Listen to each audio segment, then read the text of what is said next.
Hey guys, it's your girl Kizzy Rock, and yes, Kizzy Rock is my birth given name. Happy Monday. Want to say hey to all my subscribers, new as well this season. Got a word for you. And happy Monday, guys. Currently driving. It's been a long day, so I apologize in advance for any background noise, keys pinging, all that good stuff. So I'm behind on emails. My birthday was this past Wednesday, so I'm still trying to catch up on emails. So I'm going to try to couple several emails into each recording throughout the week. But what I want to chat about today is more about healing, because I've had so many emails that relates to healing. So it's kind of like that core centered topic, but it branches off in different areas for each person. But ultimately, I want to address an email from a young lady. She is currently in her healing season. She's been through isolation season, so God has shown her, snatched her from everything and everyone, shown her the areas that she needs to heal. And she's struggling. So basically, she came from a very, very rough upbringing. So her parents divorced when she was 6. She was a daddy's girl. So when the father left, she would go visit him, things like that, frequently. But when she turned like 8, all of a sudden, she didn't see him. Her mother would tell her things like the father didn't want her around, things like that. So that left her with some abandonment and rejection issues. Then the mother was so heartbroken because of the divorce, she developed an addiction. Also, she would have random men in and out the house.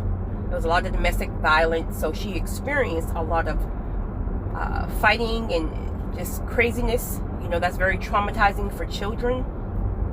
And then also, one of the guys ended up molesting her. So there's a lot. There's a lot.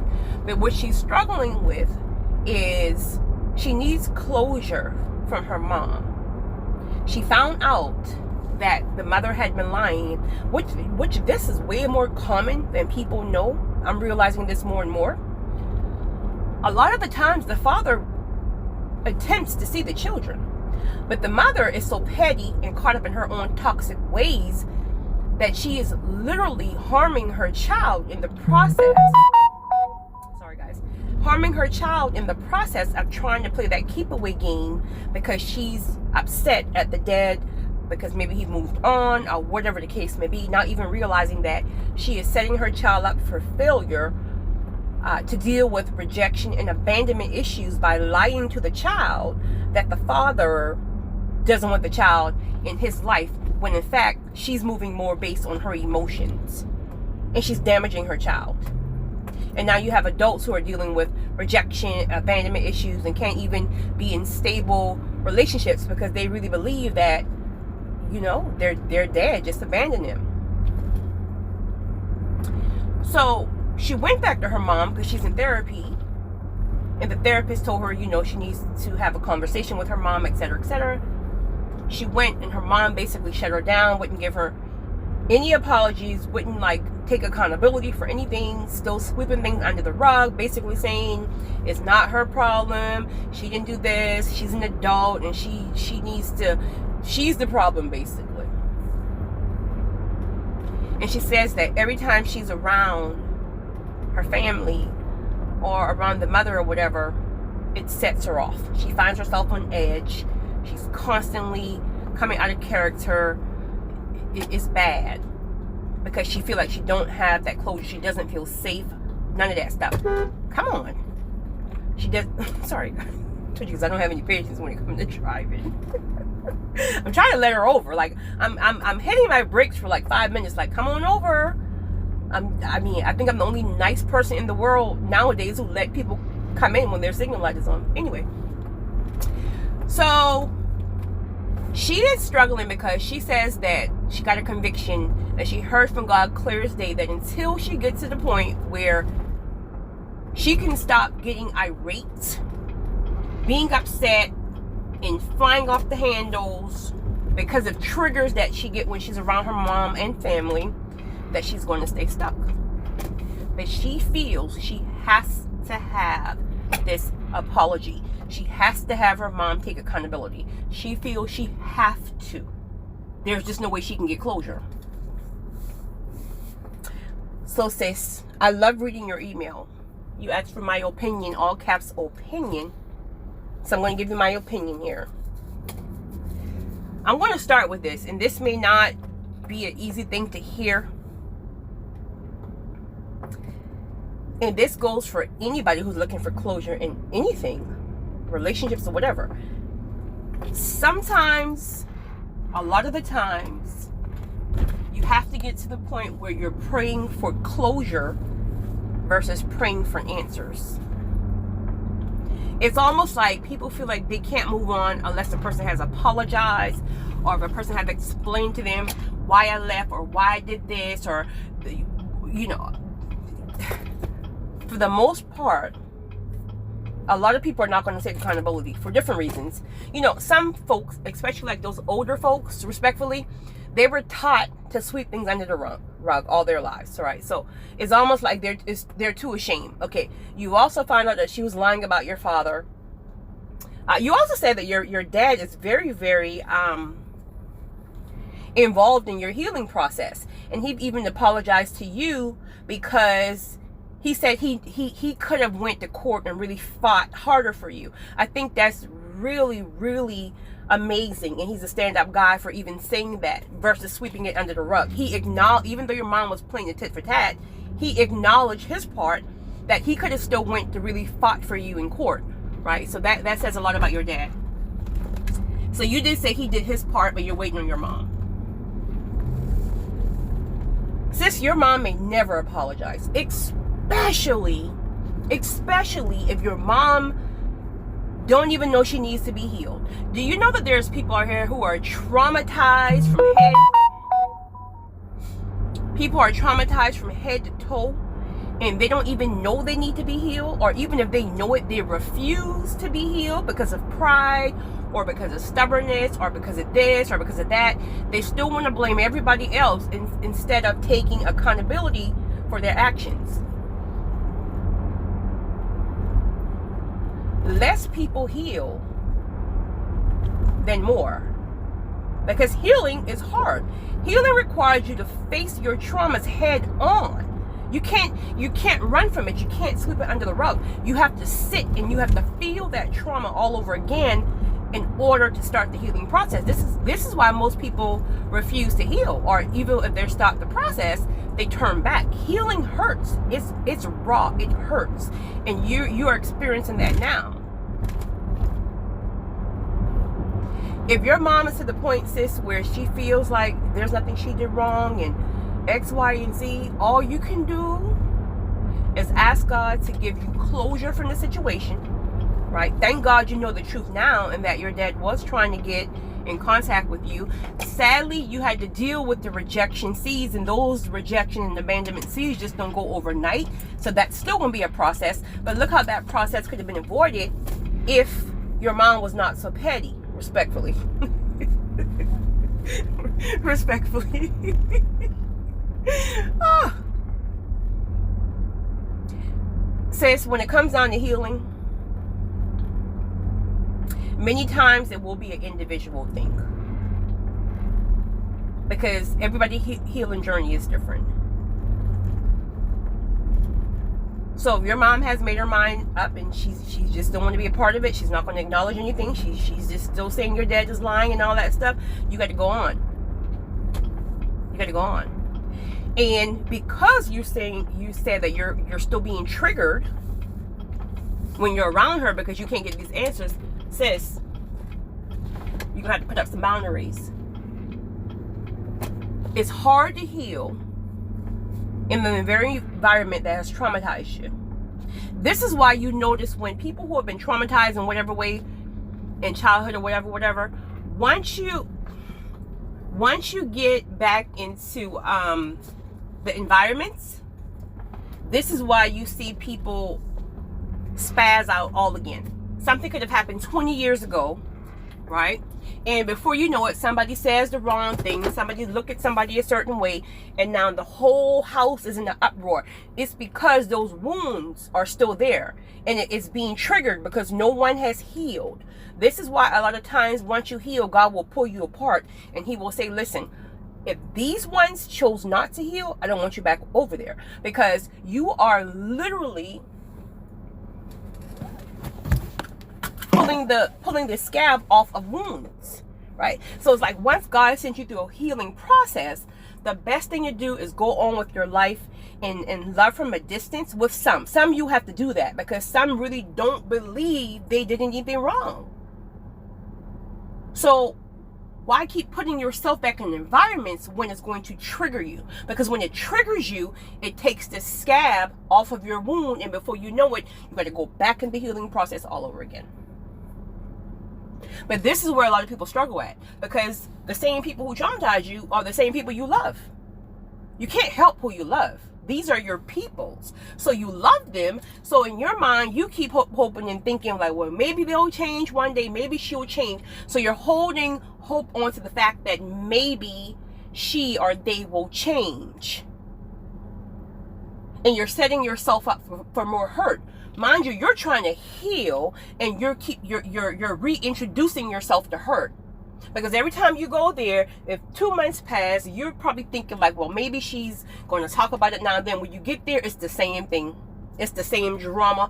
It's the same nonsense. It's the same foolishness. Now you're triggered. You're spazzing out.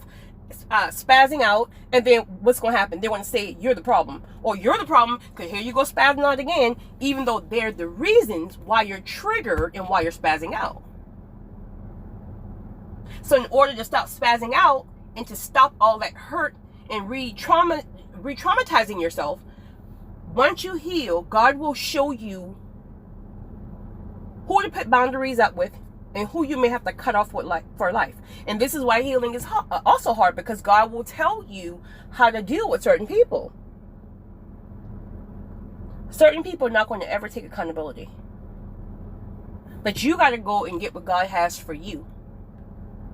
Because you deserve everything that you've missed. And the result of your trauma triggers and the things that you've dealt with, your abandonment issues and things like that, you missed out on some blessings because of those things. So God wanted to give you these blessings, but he can't give you these blessings until you go through your healing process. Because what you're going to do is you're going to jeopardize and ruin every blessing that he's trying to present to you, because you are still trying to bring all this toxic energy and triggers and all that stuff with you. So now God opens the door for you to have blessing. Let's say a new house, a new business, a new spouse, a new this. Everything is new and fresh. Okay, you're healed, so you have no problems with your new life. But now you're going back for family functions, family reunions. You got all these people who are still lying. People probably done molest this one. All this different stuff is going on. It's reopening you up to triggers. Now you take your spazzing out self, because of everything that's going on there. They make you think you're the crazy one, because really they're triggering you. And now you take that attitude, that mood back home to the very blessing that God has blessed you with. And before you know it, you run this person off because you haven't healed. So now you see why God sometimes holds blessings back from us until we put the work in.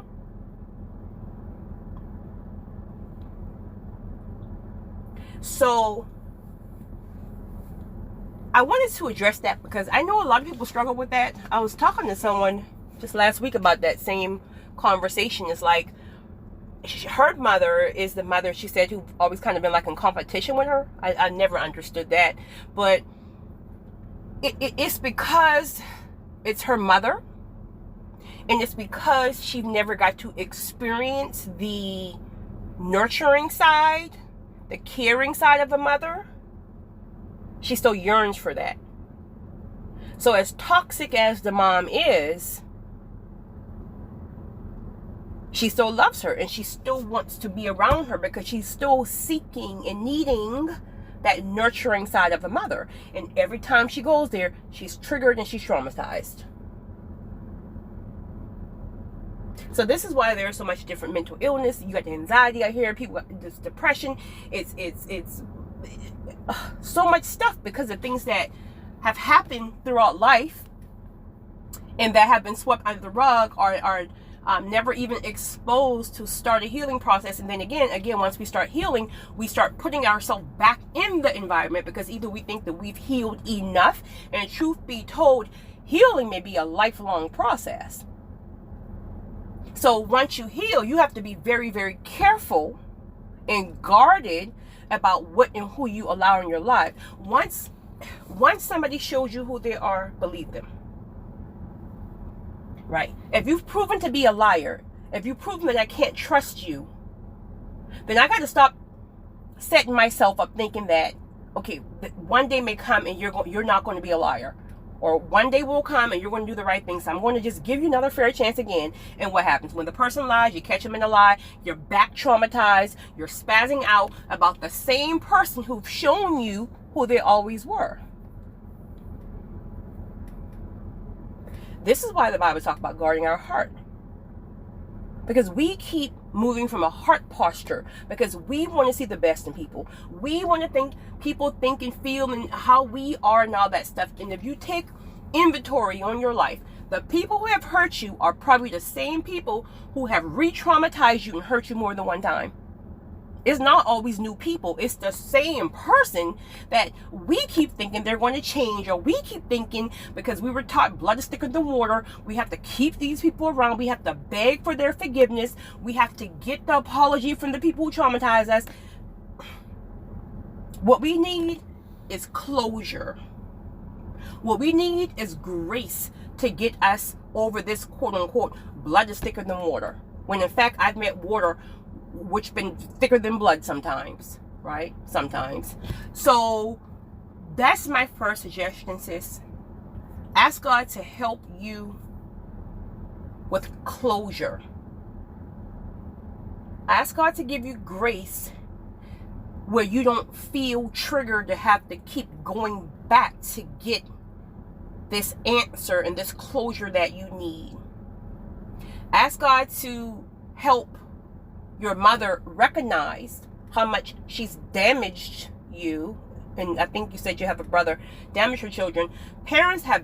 Many parents have really damaged and traumatized their children. And then they will be so quick to judge you in adulthood, and they're the reason why you're traumatized. Most children have never felt safe. When you talk to most people always have a story. I've heard people who say that they were molested back to back constantly. I've heard people say that the parents were fighting in the house constantly. They were left home constantly. As a child needs to feel safe.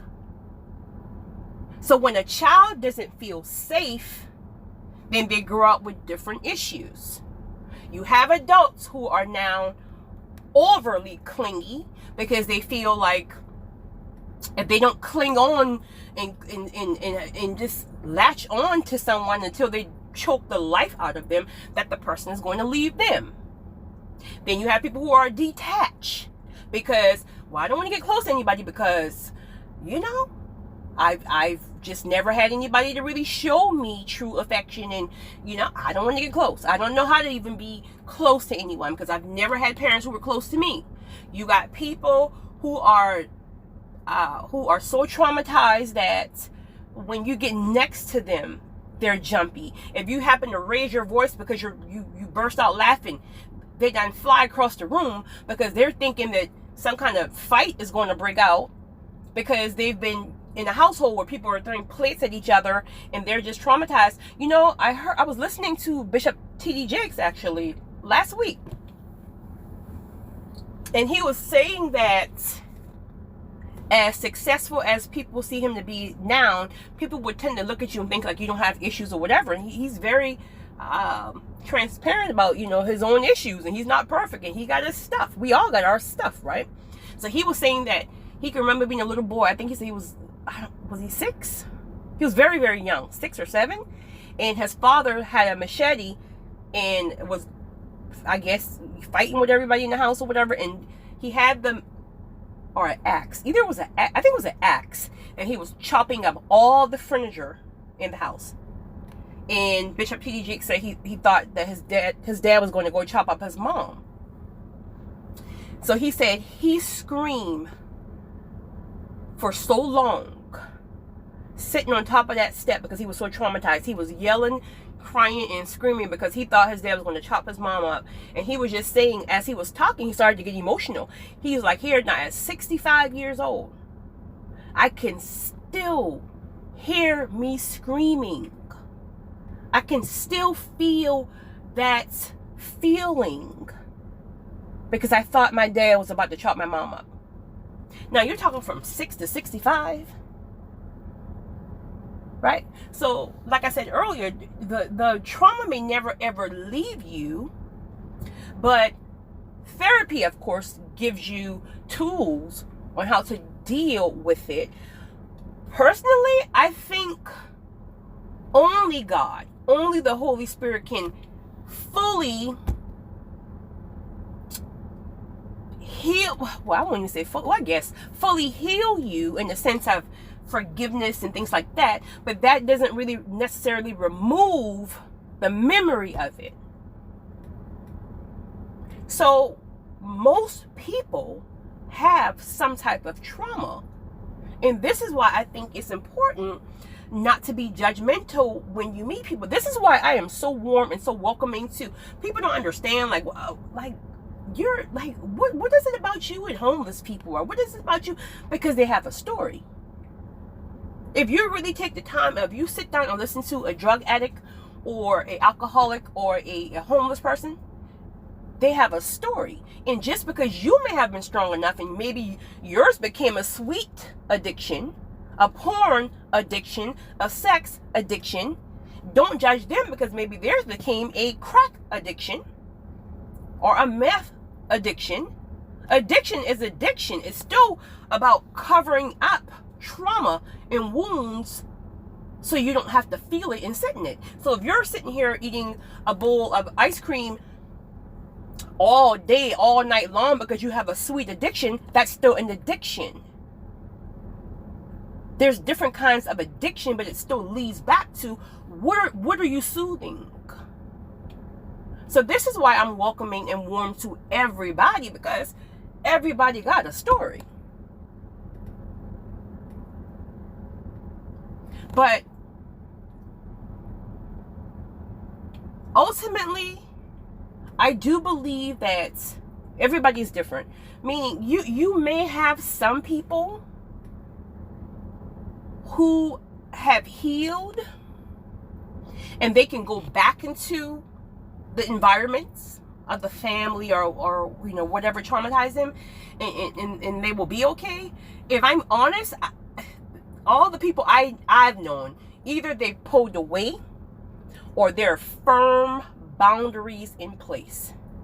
If I'm coming, this person can't be there, right? And it's not that you don't forgive the person, because remember, forgiveness is for you. It's not that you don't forgive the person. It's because this person refused to change, because this person still targets me.